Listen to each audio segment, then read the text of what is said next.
इतना छोटा पहले कभी नहीं हुआ होगा। FTV Claude, I'm going to ask you the same question that I asked. It's time to go! अब यार बार्सिलोना वर्सेस ग्रेनाडा का जो मैच है वो एक बॉक्स ऑफिस मैच नहीं है, बट यार इस मैच के अराउंड जो हाइप और अनसर्टेनिटी बनी हुई है बार्सिलोना के मैनेजर को लेके कि क्या रोनाल्ड कोएमन फ्यूचर में बार्सिलोना को मैनेज करने वाले हैं या नहीं करने वाले, क्या जॉन लेपोर्ता एक्चुअली में इस सीज़न के एंड से पहले अपना ट्रिगर सैक का जो ट्रिगर है वो खींचने वाले हैं, क्या इस नई बार्सिलोना विदाउट ग्रीजमैन और विदाउट मेसी, क्या इस नई बार्सिलोना को लीड करने के लिए रोनाल्ड कोएमन परफेक्ट मैन है। बहुत सारे सवाल थे और डेफिनेटली यार इस एपिसोड में आगे जाने से पहले मैं अपना ओपिनियन देना चाहता हूँ इस पर्टिकुलरली इन क्वेश्चंस को लेके, और मेरा opinion, in my opinion the answer is kind of no. मेरे हिसाब से देखो, मैं हमेशा से रोनाल्ड कोएमन के टैक्टिक्स का फ़ैन नहीं हूँ, बट कहीं ना कहीं देखो यार मैं बहुत रेयर सिचुएशंस में ही बार्सिलोना के मैचेस को मैं यहाँ पे एपिसोड्स उस पर बनाता हूँ, लेकिन डेफिनेटली मैं उनके मैचेस को देखता रहा हूँ and seriously I am far from convinced as a fan Barcelona के जो गेम प्ले और पर्टिकुलरली रोनाल्ड कोएमन के जो टैक्टिक्स हैं। लेकिन यार इस मैच को लेकर काफ़ी सारे पॉइंट्स हैं जो कि मैंने आज के मैच में ऑब्जर्व करे हैं। अब सबसे पहले यार देखो, सबसे पहली चीज़ है कि सबसे पहले स्टैट से स्टार्ट करते हैं। तो इस पूरे मैच में बार्सिलोना ने 54 क्रॉसेस डाले थे, जिसमें सिर्फ 14 क्रॉसेस सक्सेसफुल थे। अब डेफिनेटली देखो यार जो सिचुएशन है वो कन्वीनियंट नहीं थी बार्सिलोना के लिए। ऑफ कोर्स आपकी जो टीम है अगेंस्ट में, जो टीम है ग्रेनाडा, उसने पहले 2 मिनट में ही गोल स्कोर कर दिया, जो कि अपने आप में ही एक डिफेंस पे क्वेश्चन खड़ा करता है। लेकिन ऑफ कोर्स पहले 2 मिनट में गोल कंसीड कर दिया, जो कि एक वर्स्ट तरीका है एक मैच को स्टार्ट करने का, और उसके बाद से लगातार जो आपका ओपोनेंट है वो टाइम वेस्ट करने में बिल्कुल सक्सेसफुल हो रहा है। तो डेफिनेटली यहाँ पे जो सिचुएशन है वो कन्वीनियंट नहीं है, but again 54 crosses for most of the fans. यहाँ पे सोशल मीडिया और यहाँ पे जो डिबेट्स हो रही हैं उसके डिबेट में सबसे बड़ा पॉइंट ये है कि यहाँ पे जो रोनाल्ड कोएमन की टैक्टिक्स हैं वो बहुत ही ज़्यादा ब्लेंड और प्रिडिक्टेबल है। 54 crosses and seriously Memphis Depay के अलावा डेफिनेटली यहाँ पे कुछ ज़्यादा क्वालिटी क्रॉसेस मिले नहीं है। इसी के बाद अगर नेक्स्ट पॉइंट की बात करें, इतना छोटा पहले कभी नहीं हुआ होगा। तो ये होने वाली है लूक डियोंग। अब डेफिनेटली यार देखो, जब भी मैं बार्सिलोना के बारे में बात करता हूँ मेरे को पता नहीं क्यों ये कोइंसिडेंस है या फिर मतलब लूक डियोंग को 3-4 फटकार और 3-4 गाली तो पड़नी, मतलब इट्स कंफर्म। अब देखो लूक डियोंग, सही बताऊँ मैच में भी डिजास्टर है, और सही बताऊँ इस बार्सिलोना की टीम को भी वो एक तरीके से -1 ही ऑफर कर रहा है। अब डेफिनेटली यार लूक डियोंग बहुत ही ज़्यादा लिमिटेड कुछ ऑफर करता है। डेफिनेटली उसकी स्पेशलिटी एक ही है, एक ऐसा प्लेयर जो कि सिर्फ हेडिंग कैपेबिलिटी रखता है, और डेफिनेटली आज के मैच में एक मौका उसको मिला था एंड अगेन उसने वो मिस कर दिया। So as a striker it's so frustrating कि एक स्ट्राइकर सिर्फ एक ही चीज़, 10 में से सिर्फ एक ही चीज़ वो हमें ऑफर कर रहा है, और वो चीज़ जब सही में ही like seriously it was not, I would say भाई मैं देखो कहूँगा कि अब ठीक है भाई गलती सबसे होती है, बट अगेन इतने प्रेशर होने के बाद अगेन वो एक ऐसा था कि अगर वो चीज़ इसकी स्पेशलिटी है तो वहाँ पे उसको स्कोर करना चाहिए था, और वहाँ पे उसने मिस कर दिया। डेफिनेटली बार्सिलोना के फैंस बार बार उसको रिमाइंड करवा रहे थे कि बार्सिलोना के जो फैंस है वो उसको सपोर्ट नहीं करते। यहाँ पे बूस्ट देखने को मिले फॉर लूक डियोंग, और सही बताऊँ तो यार इन माई ओपिनियन लूक डियोंग की गलती नहीं है। एट द फर्स्ट प्लेस यहाँ पे बार्सिलोना लूक डियोंग को साइन ही नहीं करना चाहिए था। डेफिनेटली सर्जियो एग्यूरो यहाँ पे इंजर्ड है एंड आई एम श्योर कि आप में से काफ़ी लोग इंक्लूडिंग मी यहाँ पे सर्जियो एग्यूरो से बहुत कुछ एक्सपेक्ट करते हैं। डेफिनेटली यहाँ पे ग्रीजमैन चले गए, मेसी चले गए, और लूक डियोंग जब आपकी इस परफॉर्मेंस को देखते हुए तो कहीं ना कहीं सर्जियो एग्यूरो की बहुत ज़्यादा ज़रूरत है। तो मेरे हिसाब से देखो सर्जियो एग्यूरो रहता और एंटोन ग्रीजमैन मैसेज चले जाता, तो लूक डियोंग ना भी आता ना, तो मेरे ख्याल से ज़्यादा कुछ फ़र्क नहीं पड़ता। अब इसके साथ ये 2 और पॉइंट है जो कि मैंने पर्सनली ऑब्जर्व करे हैं, और मेरे को नहीं पता कि आप में से कितने लोग इस चीज़ से रिलेट करोगे, एग्री करोगे। पहला पॉइंट ये है कि देखो पहले 2 मिनट से ग्रेनाडा यहाँ पे जब वो लीड आ गई, the moment they were in the lead वो टाइम वेस्ट कर रहे थे। हर वो चीज़ वो ट्राई कर रहे थे जो कि वो कर सकते हैं जिससे टाइम जाए टाइम है, और भाई ऑफ कोर्स वो क्यों भी ना करेंगे। उनकी जो इस मैच से अलावा, इस मैच में उन्हें विक्ट्री नहीं मिली, लेकिन इस मैच से पहले जो लास्ट विक्ट्री आई थी वो भी उनकी कैंप न्यू में आई थी, जहाँ पे वो 2-1 से विक्टोरियस हुए थे, और डेफिनेटली उसके बाद से अभी तक वो एक मैच नहीं जीते। तो वहाँ पर ये they were giving everything in their defence, वो अपनी हर कुछ चीज़ वो ट्राई कर रहे थे। और यहाँ पर कहीं ना कहीं जो ग्रेनाडा का जो मैनेजर है वो एक तरीके से उनको मोटिवेट कर रहा था, उनको प्रेस कर रहा था। He was so active on the touch touch line, यहाँ पे हर चीज़ पता चल रही थी कि जो भी ग्रेनाडा के फैंस, जो भी ग्रेनाडा के जो प्लेयर्स हैं वो कर रहे हैं, वो भाई उनके मैनेजर को बहुत पसंद आ रहा है and he totally supports it. वहीं जो रोनाल्ड कोएमन है वो इस समय जो अपने दोनों हाथ अपनी जेब में खड़े होकर शांति से मैच को ऑब्जर्व कर रहे थे, जस्ट लाइक यहाँ पे बार्सिलोना जीत रही हो। नो मोटिवेशन, नो कुछ टच लाइन पे कुछ एक्टिव नहीं है, बस simply he was just standing and it was so like literally ऐसा लग रहा था कि बार्सिलोना यहाँ पे 4 या 5 स्कोर से जीत रही है और उनको कोई मोटिवेशन की ज़रूरत नहीं है। डेफिनेटली मैं यहाँ पे एक पॉइंट नोट करूँगा कि बार्सिलोना के फैंस बहुत ज़्यादा सपोर्टिव थे बार्सिलोना के प्लेयर्स को लेके, यंगस्टर्स को लेके, पर्टिकुलरली रोनाल्ड अराउजो और गावी जैसे प्लेयर्स को लेके तो बहुत ज़्यादा सपोर्टिव और वोकल थे। एंड आई थिंक इतने चीयर्स के बाद आई थिंक उस चीयर्स में मेरे को नहीं लगता कि 1% भी रोनाल्ड कोएमन या फिर लूक डियोंग के लिए वो चीयर्स थी। अब इसी के साथ जो दूसरा पॉइंट है वो आई थिंक है कि अटेंडेंस की। अब देखो इस मैच में टोटल अटेंडेंस थी वो 27,000 थी और यहाँ पे जो अलाउड थी, क्योंकि यार कोविड-19 के चलते जो ला लीगा के क्लब्स हैं उनको कुछ ही % अलाउड है, लेकिन यहाँ पे जो अलाउड सीट्स थी वो थी 40,000 की और जो फैंस थे वो सिर्फ 27,000 थे, यानी कि 13,000 फैंस यहाँ पे नहीं थे। डेफिनेटली यार देखो इसके 2 रीजन्स है।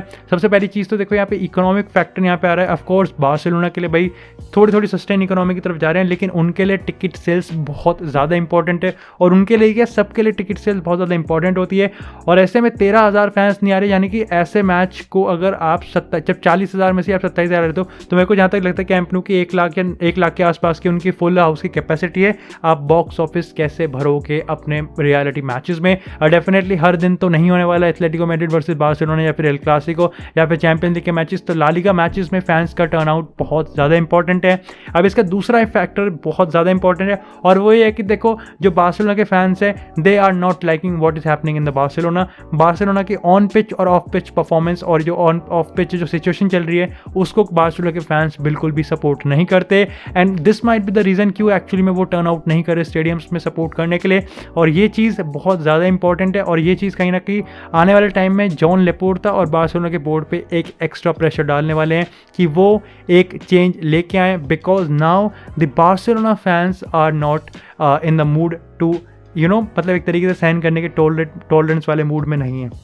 लेकिन इसी के साथ अगर अगले पॉइंट की बात करें तो वो इस समय भाई सोशल मीडिया पे काफ़ी ज़्यादा ट्रोल चल रहा है इस समय। और अगर सीरियसली हम यहाँ पे डिबेट की बात करें तो वो ये है कि देखो 15 मिनट पर लास्ट के 15 minute Gerard Pique as a striker खेल रहा था।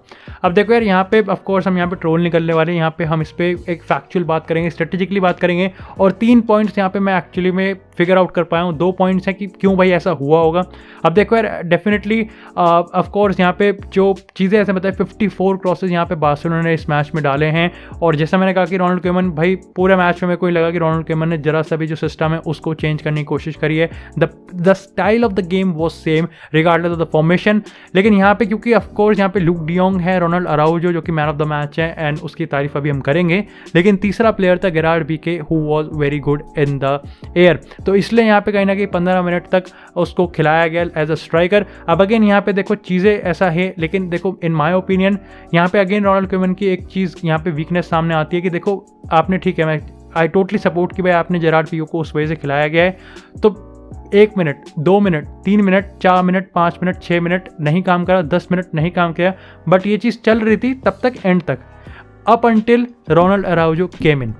लेकिन रोनाल्ड अराउजो पे आते हैं, लेकिन सबसे पहले दूसरे पॉइंट की बात करते हैं और ये था कि क्योंकि जिस तरीके से ग्रेनाडा खेल रही थी, अब डेफिनेटली यहाँ ग्रेनाडा सिर्फ डिफेंड ही नहीं कर रही थी, टाइम वेस्ट नहीं करती, बल्कि वो अटैक भी नहीं कर रही थी। लाइक वो अटैक करना भी नहीं चाह रहे थे। दिस वॉज द वे दे उनका जो एटीट्यूड था वो ये था कि भाई अपनी ज़िंदगी जान लगा दो, जी जान लगा दो डिफेंस करने में। एंड सीरियसली उनकी रिजिडिटी को भाई दाद ही नहीं पड़ेगी एक तरीके से। 2 मिनट में उन्होंने 2 मिनट के अंदर लीड ली और उसके बाद उन्होंने 90th मिनट तक कहीं ना कहीं डिफेंड किया है with 54 crosses coming into the box. तो इसलिए भी कहीं ना कहीं जेरार्ड पीके को एक्चुअली में रिपोर्ट बैक नहीं करना था, तो इसलिए कहीं ना कहीं वो सेंटर फॉरवर्ड खेल सकता है। बट डेफिनेटली जहाँ पे हमने पिछले पॉइंट को एंड किया कि दैट्स वेयर रोनाल्ड अराउजो केम, भाई गरीमत है कि रोनाल्ड अराउजो ने वो इक्वलाइज किया है। डेफिनेटली भाई क्या बंदा है यार, क्या मतलब लिटरली क्या लीडरशिप क्वालिटीज़ हैं इस यंगस्टर्स में। And definitely I was so happy to watch his goal, उसको गोल स्कोर करते हुए। अब देखो यार इस मैच में जो सीरियस थ्रेट एक्चुअली में यहाँ पे ऑफर किया था बार्सिलोना ने, वो सिर्फ सेट पीसेस थी। Definitely Memphis डिपाय was carrying the team forward, वो कर रहा था फिर कोटिनो ने ज़्यादा कुछ ऑफर नहीं किया, उसके मूवमेंट अच्छे थे, मेम्फिस डिपाई के क्रॉसेस अच्छे डाल रहा था, लेकिन जितने भी थ्रेट ऑफर आ रहा था वो सेट पीसेस से आया था and it all came from Ronald Araujo. तो डेफिनेटली भाई उसने गोल मारा, it was so deserving goal. और सही बताऊँ गरीमत है कि रोनाल्ड अराउजो ने गोल स्कोर कर दिया, लेकिन सही में रोनाल्ड कोएमन की इतनी ज़्यादा उसके भाई एल लगा देते ना यहाँ पे सोशल मीडिया पे फैंस और इस समय जो बार्सिलोना के फैंस हैं। तो डेफिनेटली यहाँ पे रोनाल्ड अराउजो का जो गोल था वो था and he is so much of a leader. तो यहाँ पे डेफिनेटली जो चीज़ें हैं वो एट द एंड रोनाल्ड कोएमन ने बचा ली। जैसे कुछ टाइम पहले यहाँ पे मौरो इकार्डी ने मॉरिशियो पोचेटिनो को बचा लिया, लेकिन यहाँ पे सवाल तो यार ये उठता है कि क्या बार्सिलोना ग्रेनाडा जैसी टीम के अगेंस्ट सिर्फ 1 पॉइंट से सेटिस्फाइड होती है। और इसी के बाद अब हम बात करते हैं कि इस चीज़ की कि व्हाट्स नेक्स्ट फॉर बार्सिलोना। अब देखो यार सीन ये है कि मैच एक्चुअली स्टार्ट होने से पहले जो रोनाल्ड कोएमन को सैक करने के पीछे की जो कहानी है कि रोनाल्ड कोएमन एक्चुअली में कंटिन्यू करेगा या नहीं करेगा, उसके पीछे के देखो 2 रीजन्स हैं। पहला है इकोनॉमिक रीज़न और दूसरा है रिप्लेसमेंट रीज़न। अब देखो उसके रीज़न में मैं बताऊंगा कि कंपैरेटिवली क्या अभी का स्टैंड बना हुआ है। अब देखो यार चीज़ें ये हैं कि रोनाल्ड कोएमन को सैक करने के पीछे इकोनॉमिक पॉइंट ये आ रहा है कि उसको सैक करने के पीछे 10 मिलियन उनको कंपेंसेशन पे करना पड़ेगा। और सबसे बड़ा फैक्ट तो यार यही है कि बोर्ड इस समय अभी कोई कंसेंसस पे नहीं आया है, यानी कि बोर्ड के में काफ़ी बार इस चीज़ को उठ चुके हैं सवाल कि भाई रोनाल्ड कोएमन को सैक किया जाए। यहाँ तक कि रोनाल्ड कोएमन के जो क्लोज सोर्सेज हैं उनको भी नहीं पता कि भाई इस कॉन्ट्रैक्ट को भी पूरा कर लेगा या फिर उस कॉन्ट्रैक्ट से पहले ही जॉन लेपोर्ता ट्रिगर खींच लेगा। लेकिन ये चीज़ कन्फर्म है कि बोर्ड अभी भी एक डिसीजन पे नहीं आया है। सीरियसली क्वेश्चंस उठाए जा रहे हैं, रोनाल्ड कोएमन पे बातें हो रही हैं, डिस्कशंस हुए जा रहे हैं, लेकिन बोर्ड ने अभी तक कुछ डिसाइड नहीं किया है। उसके पीछे रीज़न ये है कि यार देखो 10 मिलियन कंपेंसेशन पे करना पड़ेगा। डेफिनेटली यहाँ पे भाई देखो यहाँ पे टिकट सेल्स नहीं हो रही हैं, इकोनॉमिक सस्टेनेबिलिटी अभी जस्ट ग्रैब करी है, मेसी को वही इतना है और ऐसे में कहीं ना कि जॉन लेपोर्ता को ट्रिगर खींचने में आई थिंक ये 10 मिलियन बहुत बड़ा रोल कर रहे हैं। It's a big factor why Ronald Koeman is still a manager. Again देखो यार मेरे इन माई ओपिनियन, ये मेरा पर्सनल ओपिनियन है, अगर जॉन लेपोर्ता के आगे के प्लान देखो कि what he holds for Ronald Koeman and the future, तो देखो भाई अगर मेरे हिसाब से अगर जॉन लेपोर्ता एक्चुअली में रोनाल्ड कोएमन को सैक करने वाला है इन फ्यूचर, तो भाई इससे बढ़िया तुम अभी कर दो। और उसके देखो बहुत बड़े फायदे हैं। सबसे पहली चीज़ है the season has just started. La Liga में सिर्फ 4 गेम्स खेले हो आप, चैंपियंस लीग में आप सिर्फ 1 मैच खेले हो। The club is not convinced at all, the board is not convinced at all, the fans are not happy, the dressing room is मतलब अभी तक मेरे को साथ दिख रहा था because he is giving chances to youngsters, but definitely of course the senior players का हम कुछ कह नहीं सकते। सैमुअल उमतीती जैसे कुछ प्लेयर्स हैं जिनकी बिल्कुल भी, और ऑफकोर्स मिरालम प्यानिच को हम कैसे भूल सकते हैं। तो definitely fans are not convinced, the board is not convinced and the president himself is not convinced. So why are we waiting for, just for the God sake 10 million को यार इस बार आई थिंक यहाँ पे 10 million का जुआ खेल सकते हैं हम, जस्ट सैक हिम। ये मैं सिर्फ इसी केस में कह रहा हूँ कि अगर इन केस जॉन लेपोर्ता आने वाले टाइम में उसको ऑलरेडी सैक करने वाला है और जस्ट अभी से 10 मिलियन की सेक के लिए यहाँ पे अवॉइड कर रहा है। इसके पीछे दूसरा रीज़न है वो यार रिप्लेसमेंट इश्यूज़ है। डेफिनेटली यार देखो सीन ये है कि रिप्लेसमेंट के तौर पे यहाँ पे जो जोहान क्राइफ जो बार्सिलोना के लेजेंड है और फुटबॉल लेजेंड है, उनके जो सन हैं जॉर्डी क्राइफ, वो इस समय कहीं ना कहीं रिप्लेसमेंट के तौर पे देखे जा रहे हैं। लेकिन एक फैक्ट यार ये भी है और कुछ रिपोर्ट्स यहाँ तक भी इस चीज़ को बता रही हैं कि क्योंकि जॉर्डी क्राइफ इस समय बार्सिलोना के मैनेजर नहीं बन रहे हैं, वो इस समय रिलेक्टेंट हैं थोड़ा सा, इसलिए रोनाल्ड कोएमन अभी भी अपनी पोजीशन पे बचे हुए हैं। लेकिन अगर और मैनेजर्स की बात करें तो एरिक टेन हैग डेफिनेटली भाई एएक्स का जो मैनेजर है वो इस समय टॉप यूरोपियन क्लब्स जो कि अपने मैनेजर्स को लेकर काफ़ी सस्पिशियस हैं, उनके रडार पे सीरियसली इंटरेस्टेड बना हुआ है। और साथ ही साथ है लुइस एनरिक। डेफिनेटली भाई लुइस एनरिक के भी अपने प्लान है कि वो स्पेन को 2022 के वर्ल्ड कप में लीड करना चाहता है, तो क्या उससे पहले वो एक्चुअली में हम देखने वाले फर्नांडो हीरो वाली सिचुएशन को। और तीसरा है यहाँ पर जो बार्सिलोना का लेजेंड है ज़ावी।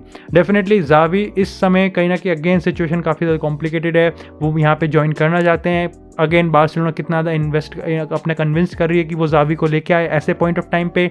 तो यहाँ पे डेफिनेटली आप में से काफ़ी लोग कह रहे होंगे एंटोनियो कॉन्टे, बट अगेन भाई एंटोनियो कॉन्टे का काम करने का जो स्टाइल है मैं इमेजिन भी नहीं कर सकता एंटोनियो कॉन्टे और जॉन लेपोर्ता को एक साथ एक बिल्डिंग में, but definitely that's again a very interesting question.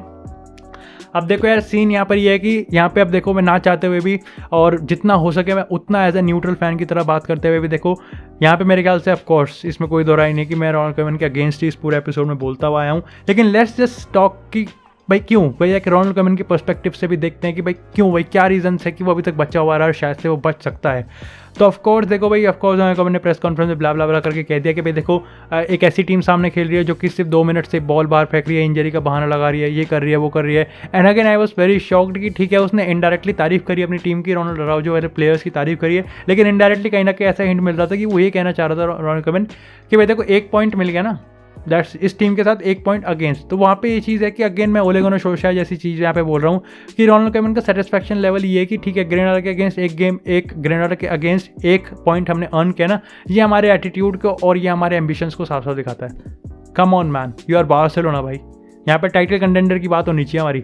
लेकिन यार देखो रियलिटी ये है कि रोनाल्ड कोएमन मेरे हिसाब से इन माय ओपिनियन सिर्फ एक रीज़न है कि जो रोनाल्ड कोएमन को एक्चुअली बचा रहा है, और वो ये है कि उस्मान डेम्बले और अंसु फाटी एक्चुअली में इंजर्ड हैं। और अगेन रोनाल्ड कोएमन इस चीज़ को लेके अब ऑफकोर्स हम ये कह सकते हैं कि वो बहाना लगा रहा है या फिर एक्चुअली में वो रियलिटी है, but the fact remains the same कि रोनाल्ड कोएमन इसको शुरू से लेकर आखिर तक बोल रहा है कि the moment those 2 players come in my team और साथ ही Sergio Aguero, the results will come.